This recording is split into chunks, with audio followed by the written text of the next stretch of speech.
1,000 votes from all over the northern part of Johannesburg, and that'll give us a good idea of how the suburbs in Johannesburg will vote, but also how the suburbs all across the country will vote. And the same the 9th of May 2019, and we are live from the Results Center in Pretoria.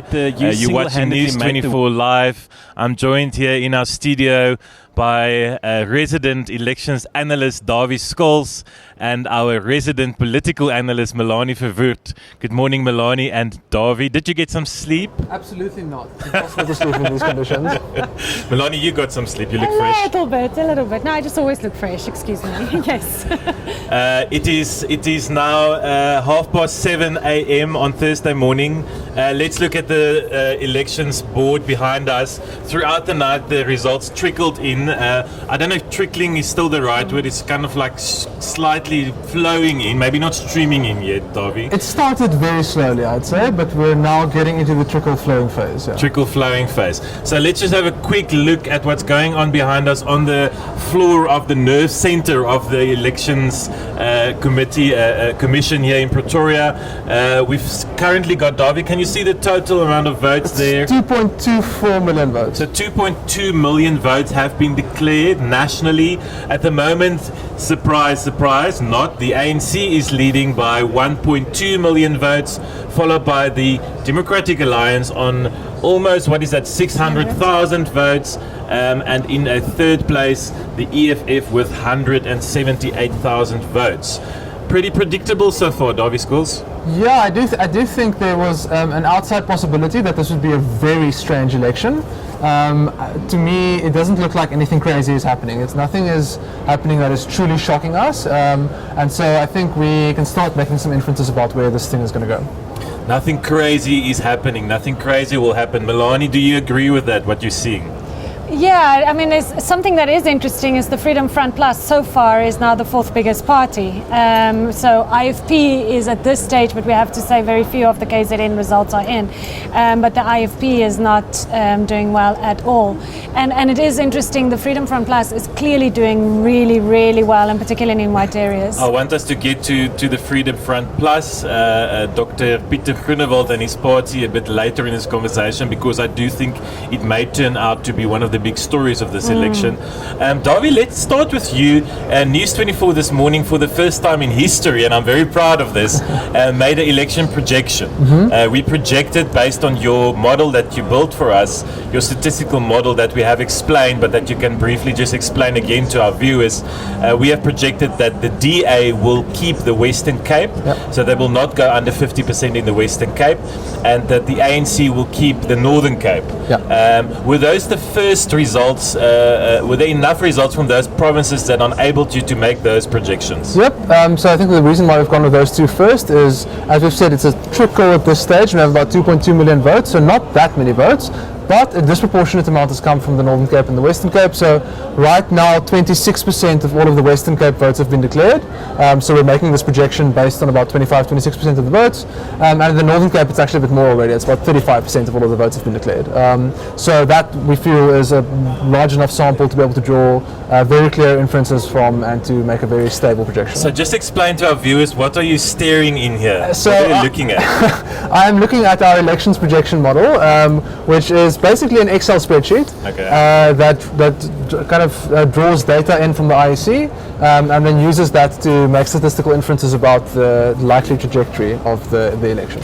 And turnout is obviously a big factor in these elections. We cannot overemphasize that matter. Have you reckoned that into these projections? Absolutely. I think turnout is really, really critical. And I think there's a couple of things we can say about turnout already at this stage.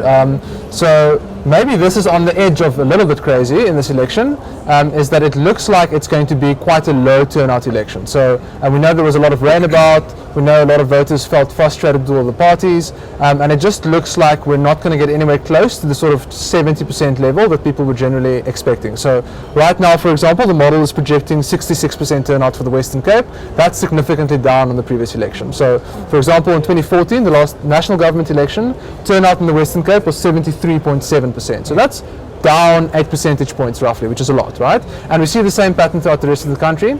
So that's one interesting observation, and we can talk a lot about what that means and the implications. I think there are huge implications for the result. But just looking, for example, in a place like the Western Cape, there's a different element to the turnout, which is also exactly the shape of the turnout and how it's being made up.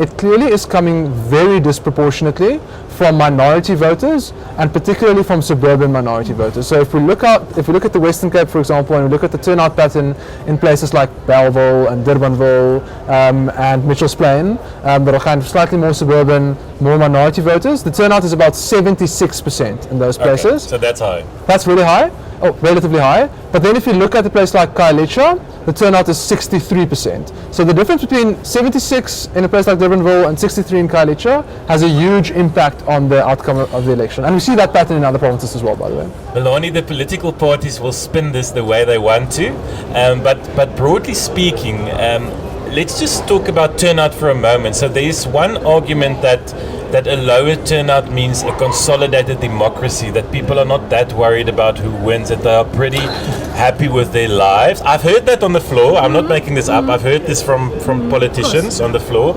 And then, of course, the more, I guess, popular view is that people are probably maybe losing faith or trust in formal politics, maybe a sense of apathy setting in, preventing specifically people in townships from voting. What's your take on this? See, my view is that a no vote is not a neutral vote. A no vote means something. Whether it is scrapping your ballot, of course, that's a very pointed thing to do. And it's always interesting to see how many people do that still.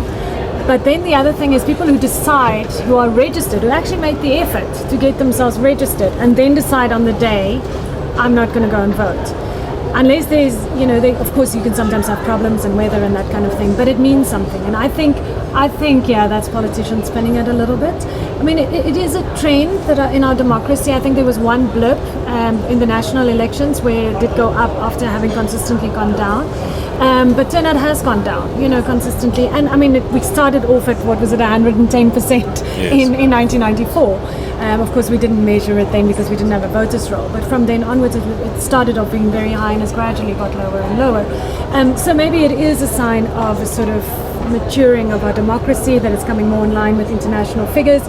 But I think if we look at other polls, and we discussed that last night, when we were polling voters all across the country, what was very clear is that many of them felt that no political party represented their view and that they don't trust politicians anymore. Again, it's not a uniquely South African phenomenon, it's happening all over the world, that trust is going down in the political systems, and therefore that people are, of course, becoming less and less interested to vote. But we can't say that as if it's a good thing. That's a bad thing. It's a bad thing, always. And Melanie, looking specifically at the history of South Africa, the history of South African democratics and voting patterns, if Dawie is correct that the turnout is specifically going to be lower in township areas, that's bad news for the ANC and the EFF. It is, and it sends a very specific message to them, So, I mean, we know that historically, Dawie calls it suburbs. I will say, we can still say, because we talk in racial terms in terms of voting patterns, we can't get away from it because we know that's how people vote. And is that whites turn out early in the day and they vote en masse. And we know that. We can see it, and Dawie can give you the exact numbers for that. And of course, in the townships, if people start not voting there, yes, of course, that's the ANC's heartlands. That's where the ANC and the EFF needs to get votes. And I mean, it's not only in the urban areas, of course, it's also in the rural areas. And if they lose, if the turnout becomes lower there, of course, then you get a disturbance in the ANC vote and the EFF vote. Because that's what we saw in 2016, is when we analysed the election results for the local government election in 2016, where the ANC lost control over Johannesburg and Tshwane and Nelson Mandela Bay. That was a turnout issue. ANC voters didn't go out and voted for the DA, they just didn't go out to vote. Exactly. So some of them went out and voted for the EFF and DA, but there's a large portion who just didn't go out and vote. And we just spoke about this math that I did, and I said, there was about a 13% gap between suburbs and townships, or frankly white voters and black voters, for example, in the Western Cape.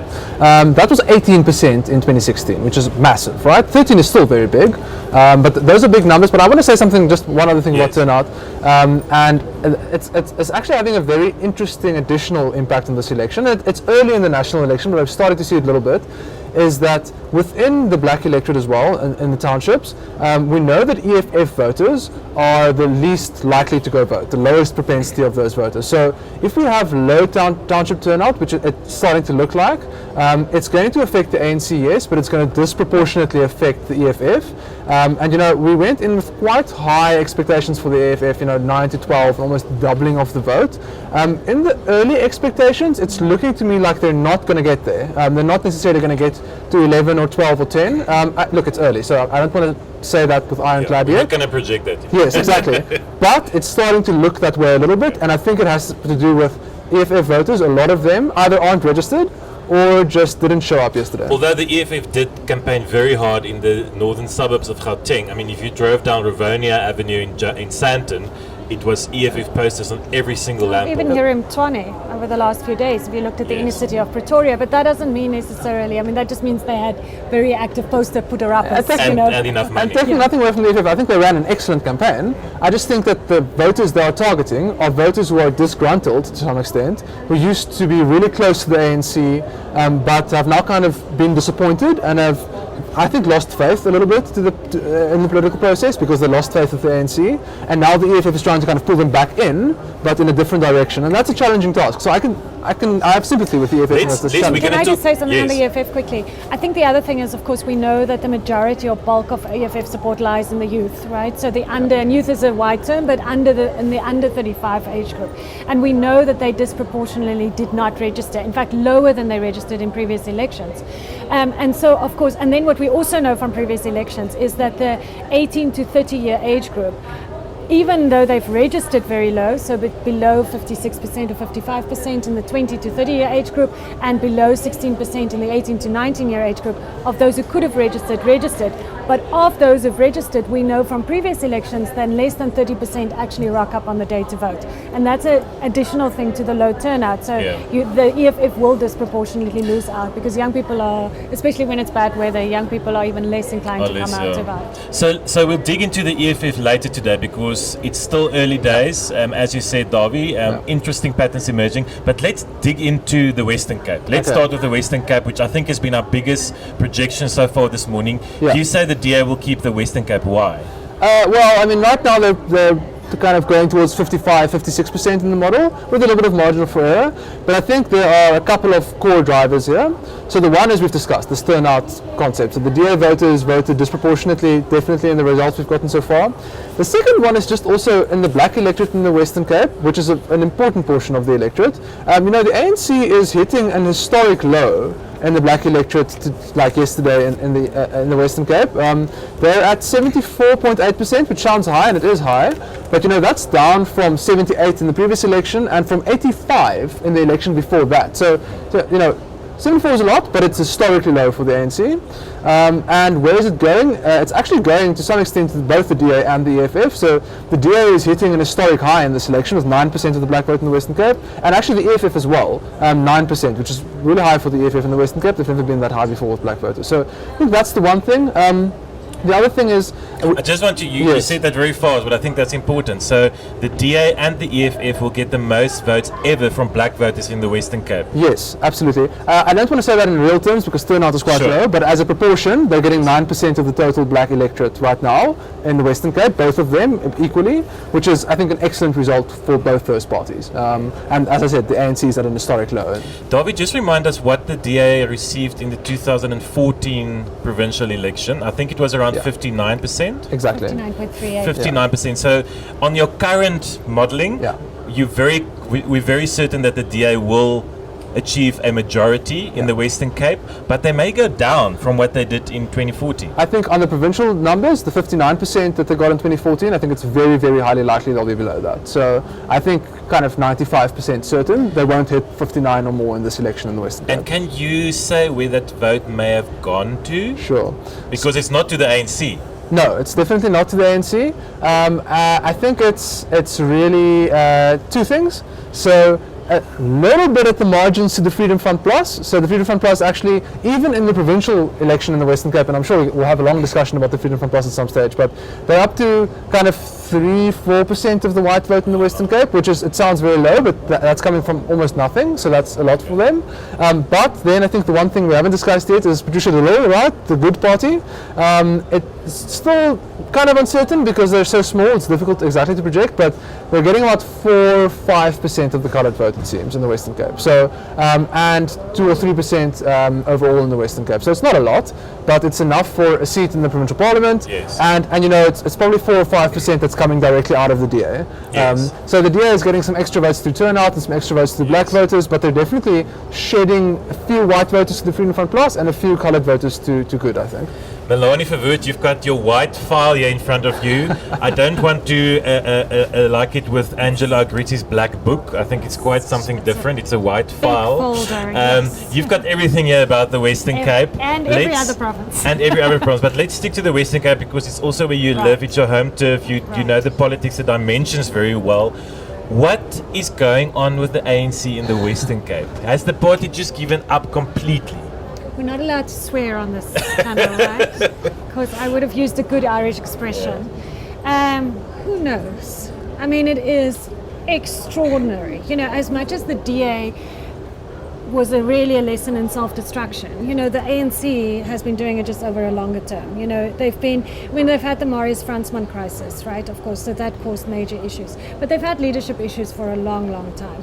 They are disorganized, they have no money, they've had massive leadership fallouts. There's just been endless problems with the ANC in the Western Cape. And I mean, I think one of the most telling things happened in the last 2 days before the elections, where suddenly they announced, in fact, while Cyril Ramaphosa was speaking in the closing rally up here in Gauteng, and talking about anti-corruption, they then sent out a media advisory saying they were going to take money from Iqbal Survey, a 1 million rand donation.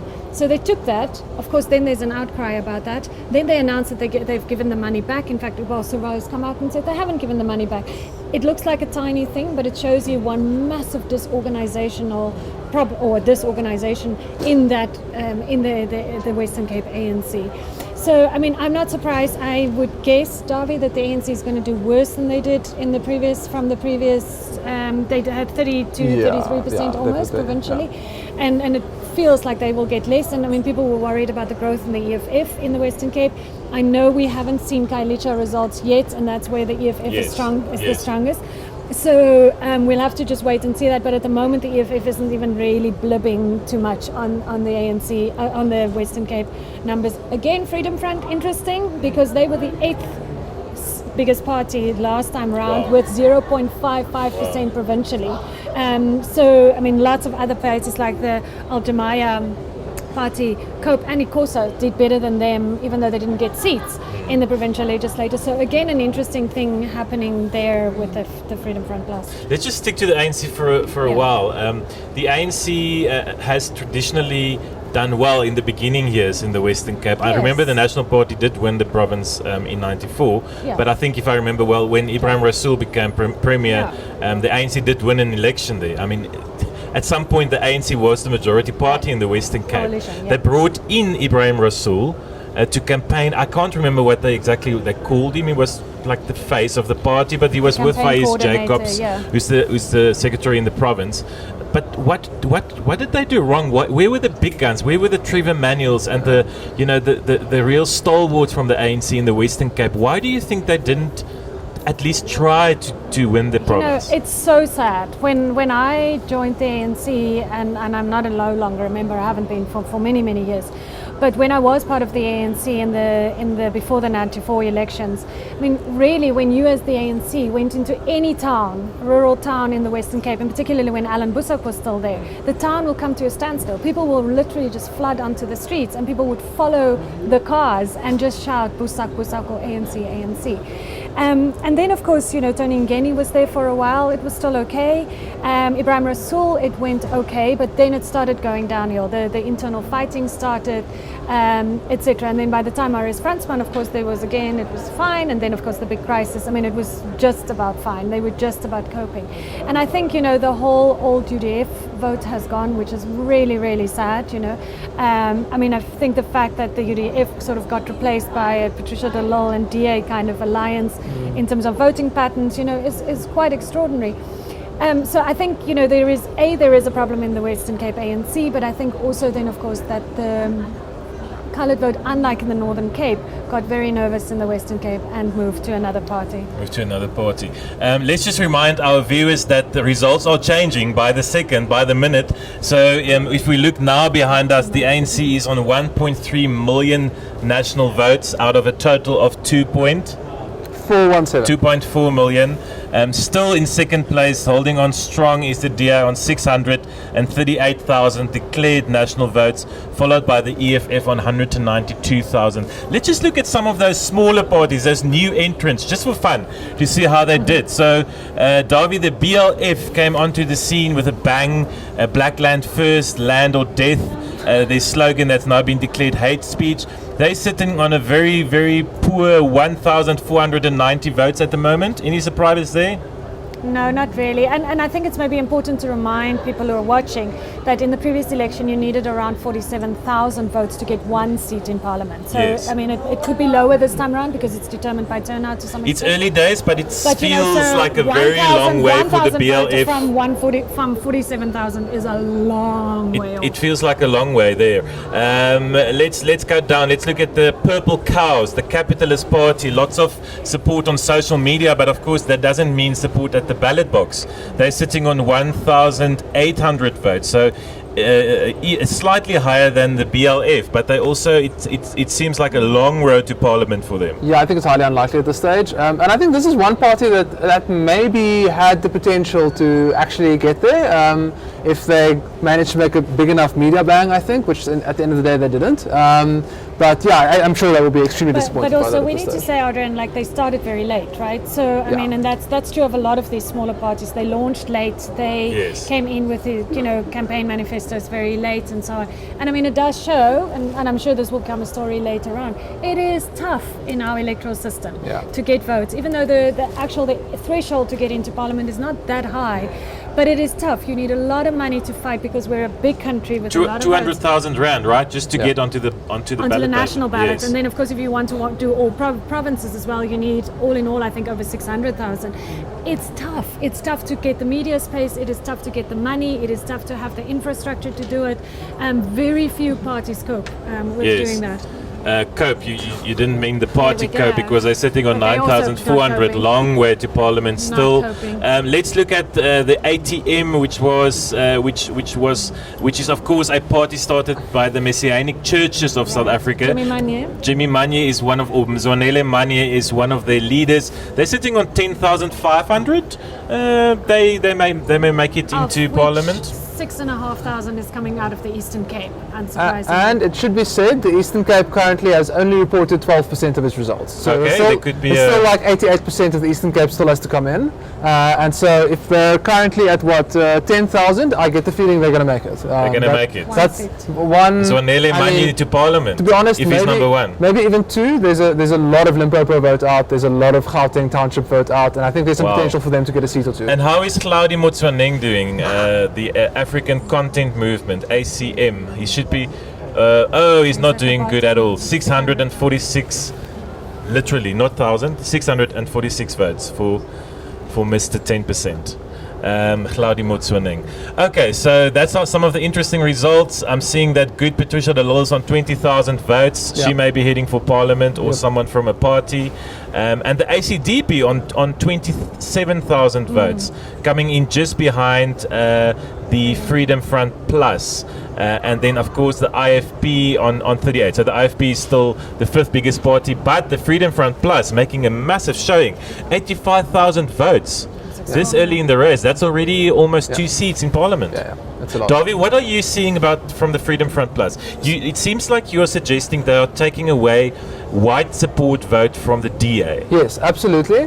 And I think, Adrian, if we look at the national suburban vote right now, you can split it kind of into two groups. The one is like coastal suburbanites, where the Freedom Front Plus isn't doing that well. They're getting 5 or 6% of basically the white vote in the coastal provinces.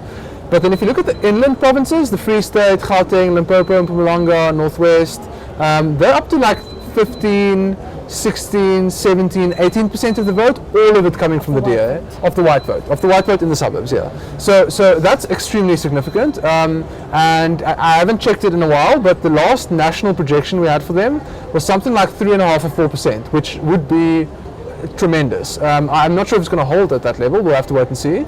That's almost 3 times their support. Exactly. So that it suggests that there's a real shift within the DA electorate or within the white electorate towards the Freedom Front Plus, and I just think we should also reflect on how that complicates the DA's math a little bit, right? Because they're losing all of these conservative white suburbanites going away and somehow staying at the same level. How's it happening? It's happening with township voters that are coming in and increasing the turnout as well in their core electorate as well. So the DMA want to put that positive spin on it, but they are losing votes, Melanie. They're losing votes. And why? Let's unpack it a bit. Why is the Freedom Front Plus doing so well? They've got a new leader, Dr. Pieter Groenewald, who's a different person from Dr. Mulder, the previous Pieter Mulder. So there's a new leader. He's quite outspoken in Parliament. He takes a strong view on issues like land. Is land maybe at the heart of this? David tells us it's the inland provinces that's moving to the Freedom Front Plus, white voters. What's your take on that? So I think there might be a few issues at stake here. I think the first one was that in the last election, both local government but also in terms of the national election, the DA did a very effective thing by saying vote anti-Zuma. So don't waste your vote on smaller parties, which they tried again this time around. Didn't work so well for them this time around. It looks like it, but might still work.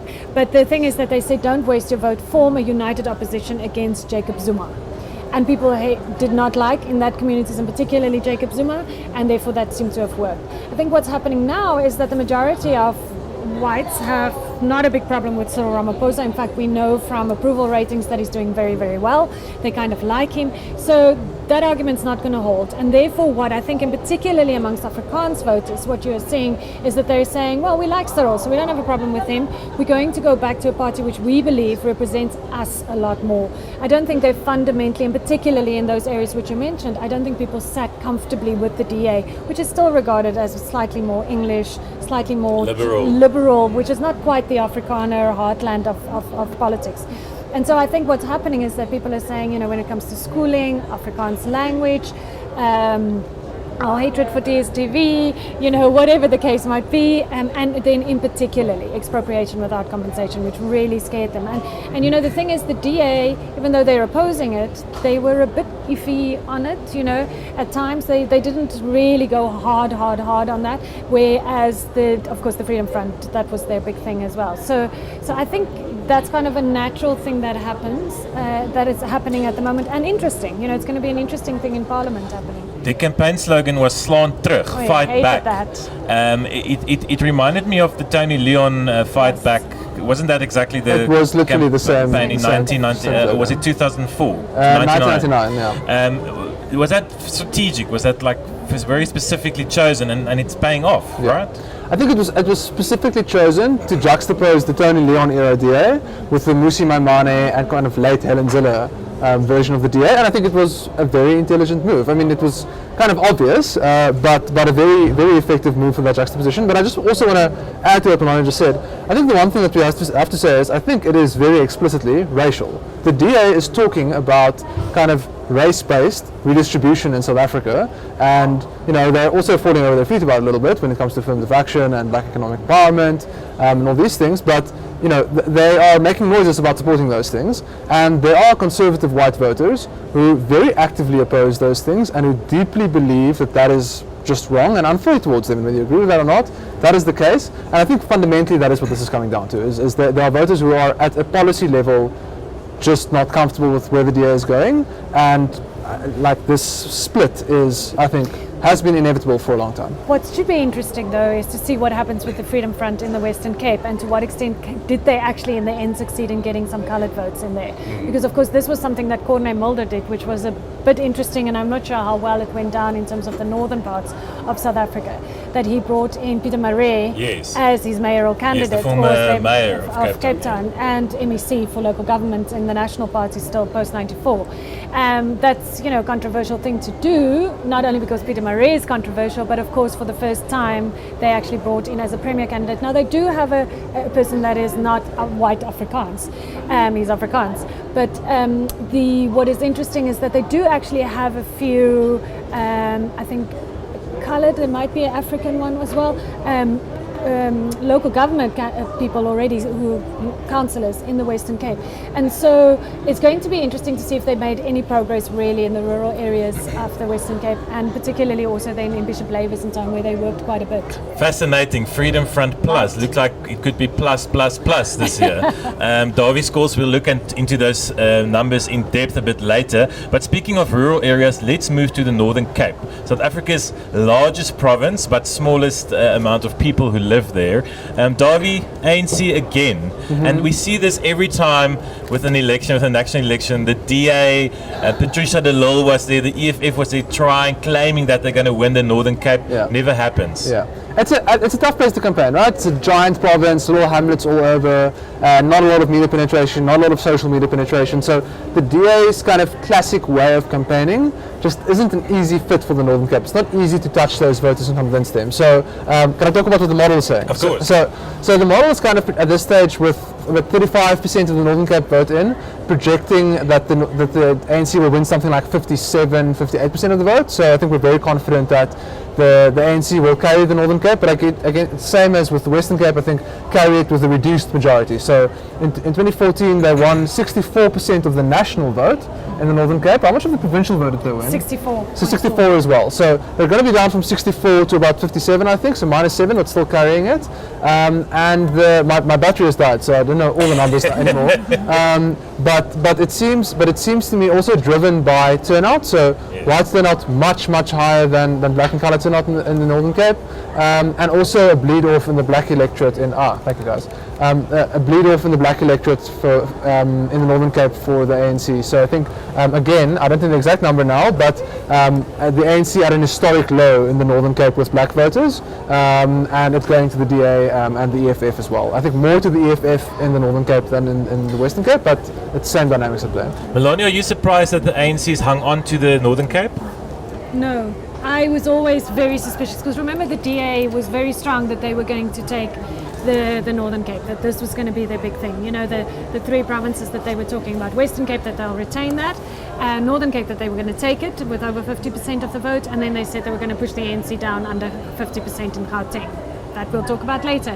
But the Northern Cape, if you actually just look purely at the demographics of the Northern Cape, it's about 630,000 voters, of which about 300,000 is coloured, 300,000 are black, and then you have about 25,000 white. It would have meant the ANC, even though they are historically low in the black community, they would have had to lose so much of the support in the black community, and then historically also coloured voters still voted ANC quite a large chunk of them, unlike in the Western Cape in the last few elections. So there would have had to be such a big shift in the black community for the ANC to go under 50% that I was never quite convinced. Well, I was never convinced about the DA's big grand sort of claims there. We haven't been able to look at just specific towns, but the DA was very much pushing Kuruman and Uppington, and my guess is and then of course Kimberley.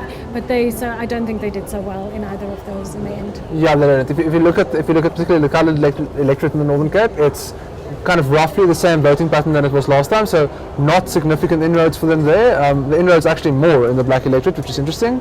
And then I think the one thing I will say that's surprising about the Northern Cape is, to me it is actually surprising that it's such an easy win for the ANC. It's still 57, 58, it's down, but that's a really quite an easy win. And I think the DA honestly was more excited about the Northern Cape than it's turned out to be. And the last projection was, they got 25 in 2016, maybe 26, 27 for the DA, so not much growth. And so I think they will be quite disappointed by what's going on in the They need a Cape. new plan for the Yeah. Northern Cape. And let's not forget, Melanie, that the Northern Cape was quite a staunch supporter of President Cyril Ramaphosa Right. at Nasrec. Right. Zamani Sol specifically, Dr. Zamani Sol, the leader of the party in the province. So it may be a bit of Ramaphoria also coming through in the Northern Sure. Cape to keep the party in charge. Sure. And I mean, the other thing that's going to be interesting is, of course, Cope got quite a bit, not a lot, but they had something like just over 3.5% last time around, and I think they've just fallen away, right? We're not seeing that. So some of that has gone somewhere as well. And then what is interesting, of course, and this is true also of many of the other provinces, but particularly also from the Northern Cape, 21 parties competed there, 10 new ones that's never competed anywhere. And in the last election, only 4 parties made it into Parliament, into the provincial legislature. So, you know, it's quite 21. How many registered voters are there? 600,000 or something like that, you know, 600,000, just in the Northern Cape. So a lot of parties competing. But again, they're just going to fall off, and it will just be the top ones. And then I think the interesting thing is going to be Cope, you know, that they are just going to not feature Cope at not all. coping. Yeah, not at all. Davy Scholes, I know it's early days. I know it's very early in the morning. We're still smelling the coffee. The politicians are waking up downstairs. Can you tell us something about the national result at this stage? Yes, and also, you know, if you believe in statistics, it's not that early. You know, we have 12 or 15% of the national result now. So I think it's fair to caution we don't have Soweto, we don't have some of the large townships in KZN and so on. So still a long way to go, but starting to get a good idea.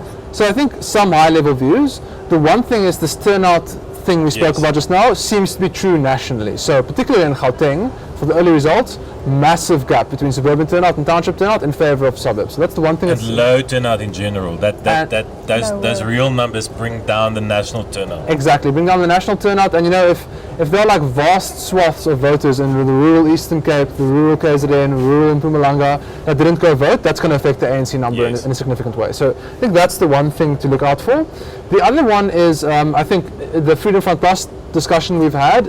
By the way, we never got to it in the Northern Cape. They're about 18-19% in the Northern Cape in the white vote there. That's kind of the same pattern as in the Free State, as in Northwest and so on. So that Farmland. is farmland. It's in there. And much higher than before, right? Yes, much higher than before. And in Gauteng a little bit less, but also very significant. Yeah.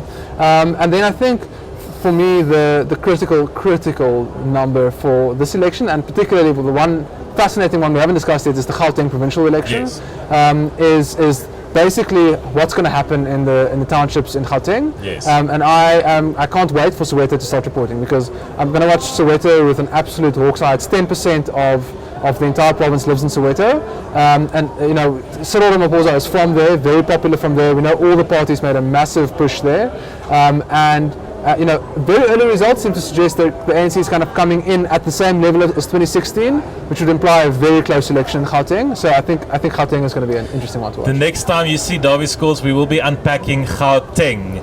We will have more votes from Gauteng, the humdinger of the election, the big story.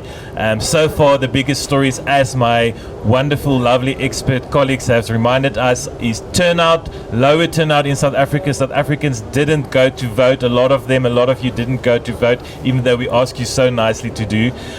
Secondly, growth for the Freedom Front Plus, nationally, growth for the Freedom Front Plus. This may be driven by the land expropriation without compensation debate. And thirdly, the big calls that we've made so far, the DA holding on to the Western Cape and the ANC holding on to the Northern Cape. We will be back with you later with more analysis. Follow us on News 24, follow our live coverage throughout the day, and please speak to us, tweet us, and tag us at News 24 using the hashtag SA Elections 2019.